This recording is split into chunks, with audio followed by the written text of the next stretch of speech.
So welcome to the morning events on March 2, 2022 for Clark County Council. We are starting here at 9 a.m. with the 2022 amended annual construction program work session, and immediately after that, we'll be moving into council time.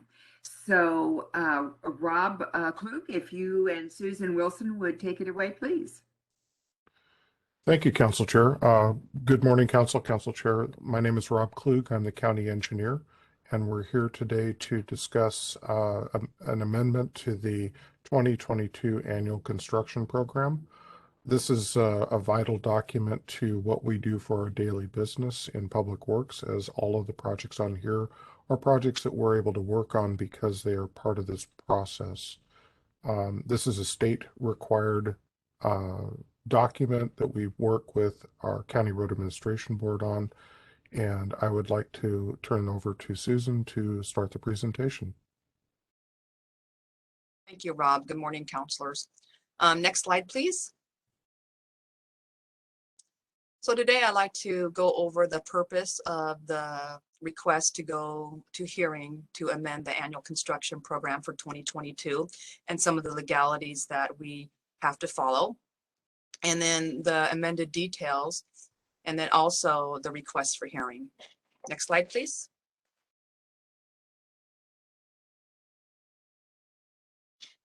So the ACP is a state mandated program adopted by our legislative body. The annual construction program is the first year of the transportation program. All of our capital transportation projects must be in the annual construction program to proceed. That is a revised code of Washington and a WAC requirement. And then in addition, to amend an annual construction program, we do need a unanimous vote of those who are present. That is also a state requirement. Next slide, please. So the reason why we're updating our 2022 annual construction program is for compliance with state and federal regulations. We discovered some Scrivener errors in the 2022 adopted annual construction program. However, there was no net change to the project cost totals.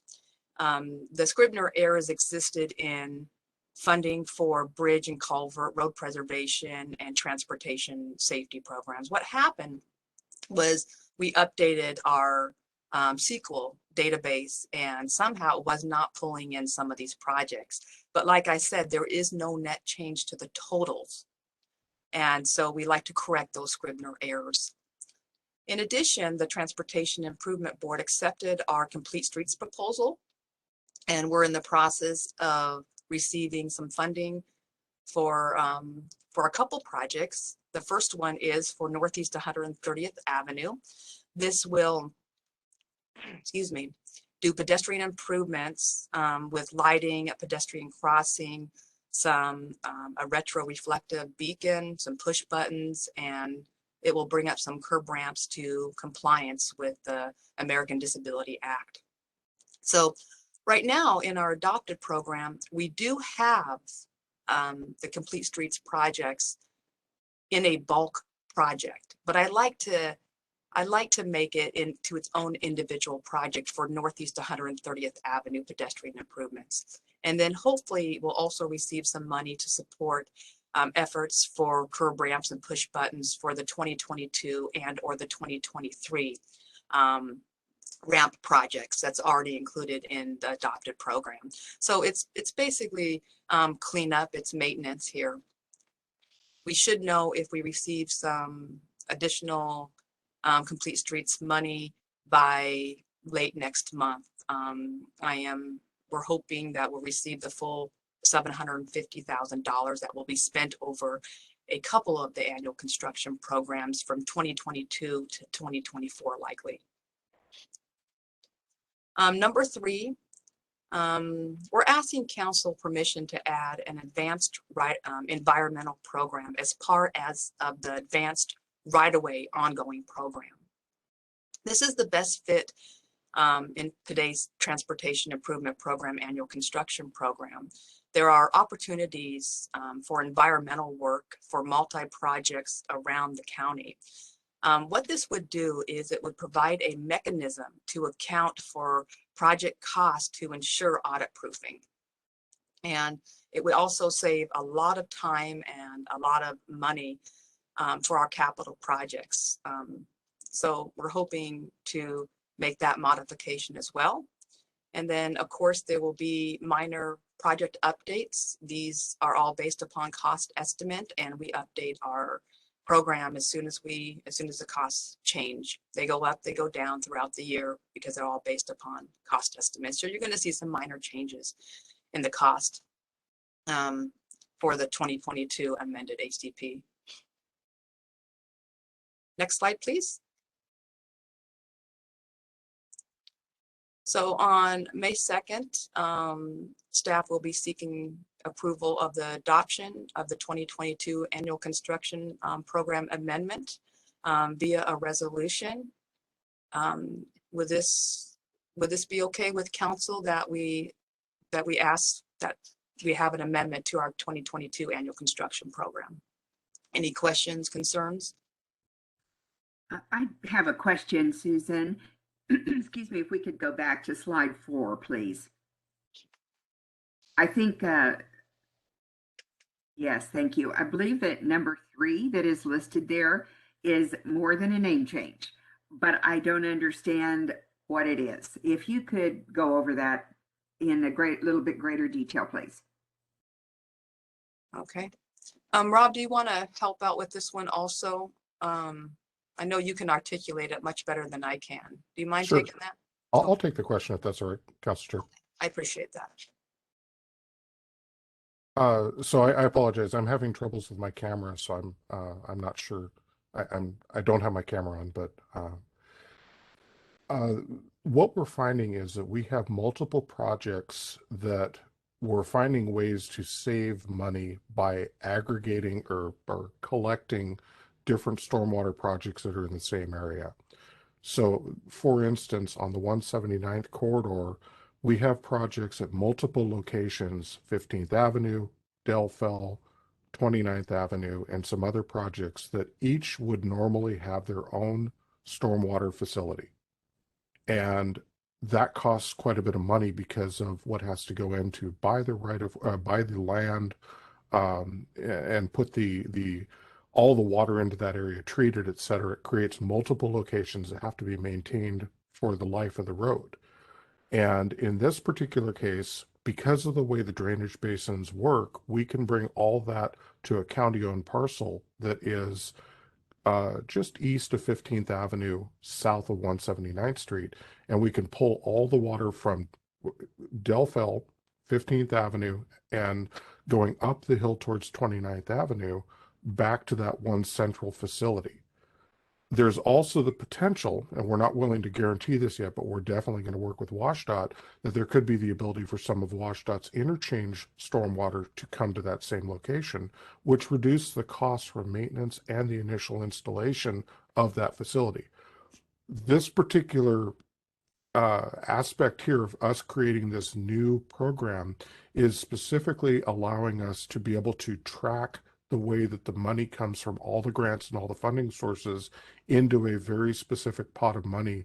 So from an accounting perspective, we're very clean on all the different ins and outs of money using that combined facility.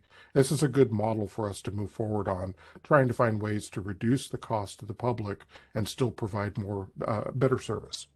Does that answer your question, Council Chair? Yes, it does. Thank you. I appreciate that. Are there other questions from council?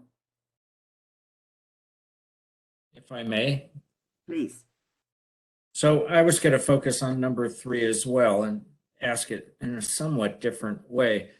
The scope of an environmental program, what does that include? I mean, is it salmon recovery? Is it just stormwater? What are we really looking at? And with the change in 3, does that justify another FTE to support the program? Susan, do you want me to take that also? Sure, Rob. Okay. I mean, I can take it whatever you want. Okay, so in general, what we're looking at is this is not a program requiring an FTE at this time. What we're doing is we're setting aside a specific method for us to provide that accounting for at least two different types of situations. One is the combined stormwater facility, tracking the different projects that are adding to that stormwater facility. So the work that's being done on the projects is actually going to be charging some of their funding over to this. So the people that are already working on the projects are going to be involved in the managing of that funding source. The other thing that we're looking at is that we also have the ability to combine areas for mitigation sites, so that this would allow us a very clean way, so that as we are looking at offsite mitigation for stormwater, for plantings, for habitat, etc., this would allow us a way to cleanly follow all the accounting associated with that combined ability to reduce the cost to the public and still provide the services that are required and needed. Okay, that answers. Let me continue to focus though on another follow-up question on advanced right-of-way program. I'm not sure what the title means. Are we talking about future right-of-way or just more sophisticated planning? So just a basic definition. I want to refer back to, as an example of a question I still have from yesterday's hearing. We had agreed to purchase a right-of-way, and one of the things that came out of that was a statement that, well, we don't trade right-of-ways to get right-of-ways. I thought that as a blanket statement probably shouldn't be a rule. And the property that we were looking at yesterday had an unusual right-of-way. I mean, it had perpendicular parking instead of parallel parking. And just a gross overview, I don't know how much space you actually needed for that right-of-way, but it very well may have been that it was overly drawn. It was overly wide. If we had gone to parallel parking and given up perpendicular parking, we may have been able to give the property owner his 1,100 square feet back without paying $100,000, which would go a long way to support homeless programs and food programs within the county.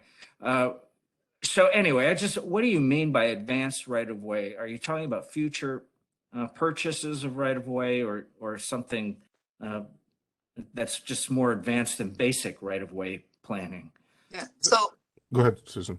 So what this program does, it sets aside funding to acquire acquisitions needed to preserve future transportation corridors. So for example, we had purchased all the land for Patton Parkway when nothing was out there. And then years later, we could build the corridor before the development came. And so we rarely use this program, but if there is an opportunity, we would like to take that opportunity just because it can save a lot of time and money, especially when you don't have anybody residing on that piece of property, for example.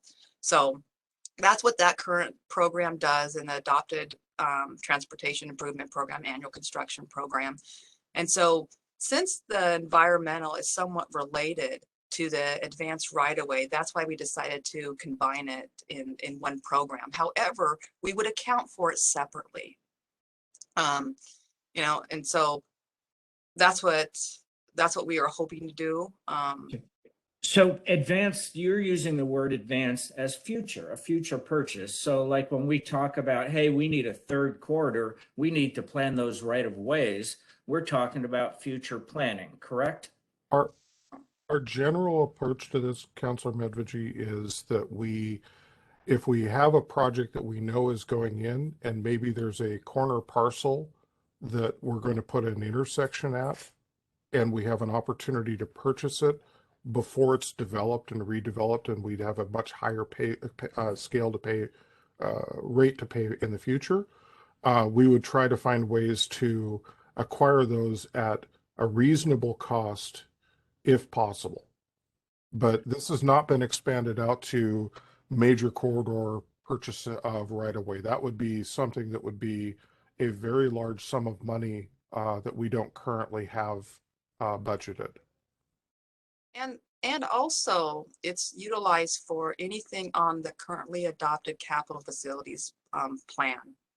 So it's same with an environmental program. It would only be utilized for projects with the adopted capital facilities plan, because it would be road fund. Road fund is restricted to road purposes only. So that's what we would follow here. And another thing that I've seen in the past, like with the advanced right-of-way, say we have a willing seller, but we're not going to build the road for another 5 years. And if we have a willing seller, that might be a good time to purchase that piece of property. Okay, so you had me, Rob, and then you lost me because it started to get into an area that I would consider our job of setting priorities and policy. You know, that rights of way cost money. We know that. And they cost more money in the future. We know that. There's another aspect of that.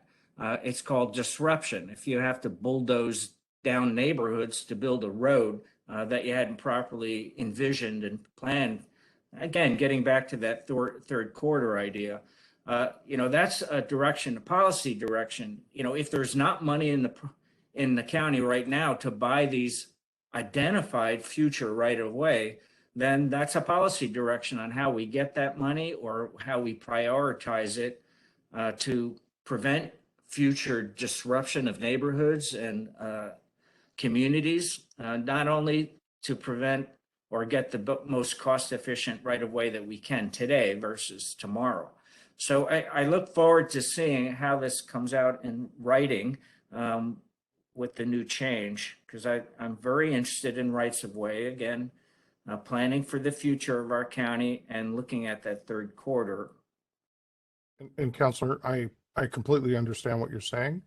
The bounds that we're working within is that it needs to be something that's on the capital facilities plan. So before it can be on the capital facilities plan, we have to draw the line in the map in the arterial atlas, which is a comprehensive plan update. Then it has to be put into the prioritization for the capital facilities plan. Then it might be eligible for this type of thing, understanding that we have a very small amount of money set aside for this. And if we're going to change that, that's definitely a policy direction. I agree with you, but we have to understand what that's going to do to the overall program for the funding that we currently have. Before we comment on the hearing request per se, other questions from council?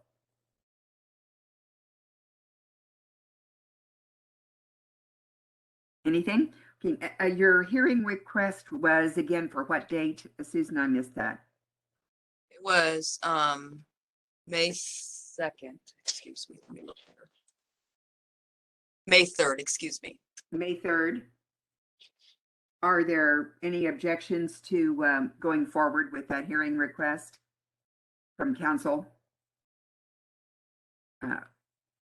Any concerns from council? I think we need not vote, but looks like it's okay. So thank you, and we're good to go for May 3rd. Thank you. Thank you for your time. So now we move to council time from the